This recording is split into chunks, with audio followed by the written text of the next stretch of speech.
FCPS part 1 के revision course के अंदर हम कोई थ्योरी करेंगे और पास्ट पेपर्स डिस्कस करेंगे जो कि सिस्टम वाइज होंगे, टॉपिक वाइज होंगे पास्ट 11 ईयर्स के। ये लेक्चर्स हम थोड़े से तेज़ लेके चलेंगे क्योंकि एक दिन के अंदर हमने पूरा सिस्टम कवर करना है। ठीक हो गया? इसके अलावा हमारे पास इस स्लाइड के अंदर जितनी भी चीज़ें होंगी वो टेबुलर फॉर्म में चीज़ें होंगी वो पास्ट पेपर्स होंगे, और अगर वो कलर्ड है रेड ब्लू ग्रीन तो आप लोगों ने वो अच्छे से करना है क्योंकि वो मोस्ट रिसेंट पास्ट पेपर्स हैं। एल्वेोलाई स्ट्रक्चर की बात करते हैं। एल्वेोलाई के अंदर हमारे पास दो तरह के सेल्स होते हैं, टाइप 1 नीमोसाइट्स और टाइप 2 नीमोसाइट्स। जो कि टाइप 1 नीमोसाइट्स होते हैं ये स्क्विमस सेल्स होते हैं, फ्लैटेड सेल्स होते हैं। मेजॉरिटी ऑफ गैस एक्सचेंज इन्हीं सेल से होती है, इसीलिए ये एयर गैस बैरियर भी बनाते हैं। ठीक हो गया? जो टाइप 2 न्यूमोसाइट्स होते हैं ये थोड़े से ग्लोबुलर शेप के सेल्स होते हैं, ये सिर्फ और ये एक्ट करते हैं एज अ प्रिकर्सर सेल्स।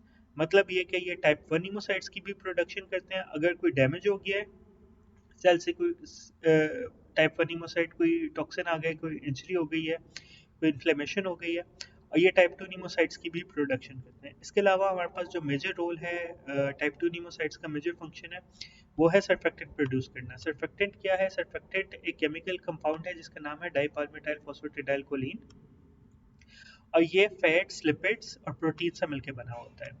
इसका काम क्या होता है? इसका काम ये होता है कि इसने हमारे पास सरफेस टेंशन को डिक्रीज करना होता है। हमने 9th-10th की फिजिक्स में पढ़ा था कि जितनी भी हमारे पास जो भी चीज़ें होती हैं, सरफेसेस होती हैं, उनके ऊपर एक सरफेस टेंशन काम कर रही होती है जो कि उस सरफेस को कोलैप्स करवाती है। ठीक है?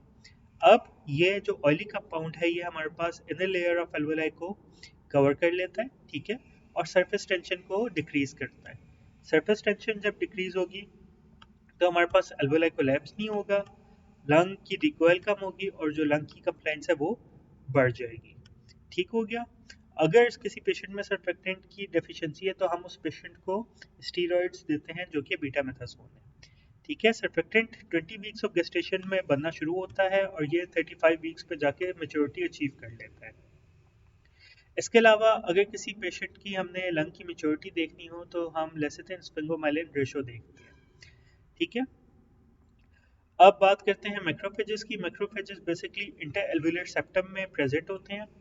ये जो इनेटली प्रेजेंट होते हैं लंग्स के अंदर उनको हम कहते हैं डस्ट सेल्स। ठीक है? अच्छा, अब जब भी हमारे पास हार्ट फेलियर होता है हमारे पास लंग्स के अंदर ब्लड का स्टेसिस होता है, जो रेड ब्लड सेल्स होते हैं वो वेसल से बाहर निकल आते हैं एल्वेलाई के अंदर, तो ये मैक्रोफेजेस उनको एनगल्फ कर लेते हैं। ठीक है? और उन सेल्स को डिस्ट्रॉय कर देते हैं। रेड ब्लड सेल्स तो डिस्ट्रॉय हो जाता है मगर जो हीमोसिड्रिन मैक्रोफेजेस के अंदर बच जाती है तो हीमोसिड्रिन लेडन मैक्रोफेजेस को हम कहते हैं हार्ट फेलियर सेल्स। ठीक है? हार्ट फेलियर सेल्स क्या हैं? बेसिकली वही मैक्रोफेजेस हैं जिनके अंदर हीमोसिड्रिन अकुमुलेट हुई हुई है। ठीक है? ये हमारे पास पल्मोनरी एडीमा के अंदर भी हो सकता है और ये हमारे पास एल्वुलर हेमरेज के अंदर भी हो सकता है। ठीक हो गया? इसके अलावा हमारे पास जो एल्वुलाई होते हैं, हमें पता है कि एल्वुलाई और दो एल्वुलाई के दरमियान में हमारे पास पोर्स होते हैं जिनको हम कहते हैं पोर्स ऑफ कोहान या एल्वुलर पोर्स। अब इन एल्वुलर पोर्स का काम क्या होता है कि ये बेसिकली प्रेशर को मेंटेन करते हैं बिटवीन दो एल्वुलाई। और अगर किसी एक एल्वुलाई, किसी एक सेगमेंट के अंदर प्रेशर एयर का ज़्यादा हो रहा है तो ये जो हमारे पास प्रेशर होता है उसको दोनों के दरमियान में डिवाइड कर देते हैं ताकि कोई एक एल्वुलाई डैमेज ना हो। ठीक हो गया? अच्छा, नियोनेटल रेस्पिरेटरी डिस्ट्रेस सिंड्रोम क्या होता है? ये बेसिकली सरफेक्टेंट की डेफिशिएंसी की वजह से होता है। जब सरफेक्टेंट की डेफिशिएंसी होगी हमारे पास सरफेस टेंशन बढ़ जाएगी, सरफेस टेंशन कम नहीं होगी, हमारे पास एल्वुलाई कोलैप्स करेंगे, एक्सरे के ऊपर ग्राउंड क्लास अपीयरेंस आएगी। और ये नियोनेटल रेस्पिरेटरी डिस्ट्रेस सिंड्रोम कब कब होता है? ये हमारे पास प्री मेच्योरिटी में होगा, हमारे पास डायबिटीज़ में होगा, ड्यूरिंग प्रेगनेंसी अगर मदर को है, सी सेक्शन के थ्रू डिलीवरी हुई है तो उन सब के अंदर हमारे पास नियोनेटल रेस्पिरेटरी डिस्ट्रेस सिंड्रोम हो सकता है। ठीक हो गया? अगर एल्वुलाई की ब्लड सप्लाई ख़त्म हो जाए या डिस्ट्रॉय हो जाए या थोड़ी देर को रुक जाए तो वो एल्वुलाई क्या करेंगे? वो डैमेज हो जाएंगे बिकॉज ऑफ हाइपोक्सिया और इन्फ्लेम बिकॉज ऑफ हाइपोपरफ्यूजन, और उन एल्वुलाई के अंदर इन्फ्लेमेटरी रिएक्शन स्टार्ट हो जाएगा जिसमें हमारे पास न्यूट्रोफिल्स वगैरह वो पूरा इन्फ्लेमेटरी सिस्टम चल पड़ेगा। ठीक हो गया? पास्ट पेपर्स को डिस्कस करते हैं। पेशेंट है आरटीए का, एक्सेसिव ब्लड लॉस हुआ है, हाइपोटेंसिव था, वेंटिलेटरी सपोर्ट के ऊपर हमने उसको रखा। लंग्स के एग्जामिनेशन के ऊपर हेलाइन स्ट्रीक्स आई हैं with increase number of macrophages और फ्यू न्यूट्रोफिल्स। लाइकली कॉज क्या है? Diffuse alveolar damage. गर्ल है ब्रोंकियल ऑब्स्ट्रक्शन के साथ, ठीक है। Alveoli are still aerated. Alveoli aerated क्यों है? मैंने आपको अभी बताया, एल्वुलर पोर्स या जिनको हम कहते हैं pores of Kohn. Air blood barrier कौन बनाता है? स्क्वेमस सेल्स, टाइप 1 नीमोसाइट्स जो होते हैं। कौन से सेल्स प्रेजेंट होते हैं इंटरएल्वुलर सेप्टम के ऊपर? अभी आपको बताया, मैक्रोफेजेस। टाइप 2 नीमोसाइट स्पेसिफिक क्या होते हैं? सर्फेक्टेंट प्रोड्यूस करने के।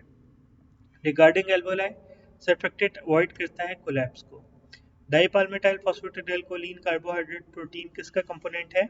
अभी बताया, सर्फेक्टेंट का। हमारे पास सर्फेक्टेंट एफिशिएंसी कॉज करती है respiratory distress syndrome, because normal surfactant का एक्शन क्या है? वही सवाल है, reduce surface tension over alveoli. Gas exchange किससे होती है? सिंपल स्क्वेमस सेल्स जो कि टाइप 1 नीमोसाइट्स हैं। फर्स्ट लाइन ऑफ डिफेंस क्या होता है? Alveolar macrophages. प्रेग्नेंट वुमेन है विद फीटस, रेस्पिरेटरी डिस्ट्रेस, ठीक है। फॉर लंग मेच्योरिटी हम क्या चीज़ देंगे? बीटामेथासोन। प्रीटर्म बेबी फाउंड है टाइप 2 नीमोसाइट डेफिशिएंसी में, ही सफरिंग फ्रॉम आरडीएस।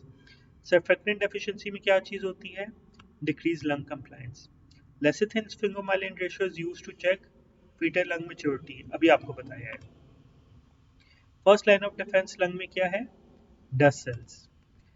अगर आपको ये कोर्स पसंद आया है तो आप लोग हमारा रिवीजन कोर्स ज्वाइन कर सकते हैं। रिवीजन कोर्स हमारा इस वक्त 10 फेब को स्टार्ट होगा। इसके अंदर हम इसी तरह से लेके चलेंगे। पहले थ्योरी करेंगे, उसके बाद कोई थ्योरी करेंगे, उसके बाद हम पास्ट पेपर्स करेंगे, ठीक है। जो जो बंदा रजिस्टर होने चाहता है वो हमारे ऑफिशियल नंबर के ऊपर कांटेक्ट कर सकता है हमें, हम या फिर हमारी वेबसाइट पर जाकर रजिस्टर हो सकता है, ठीक है।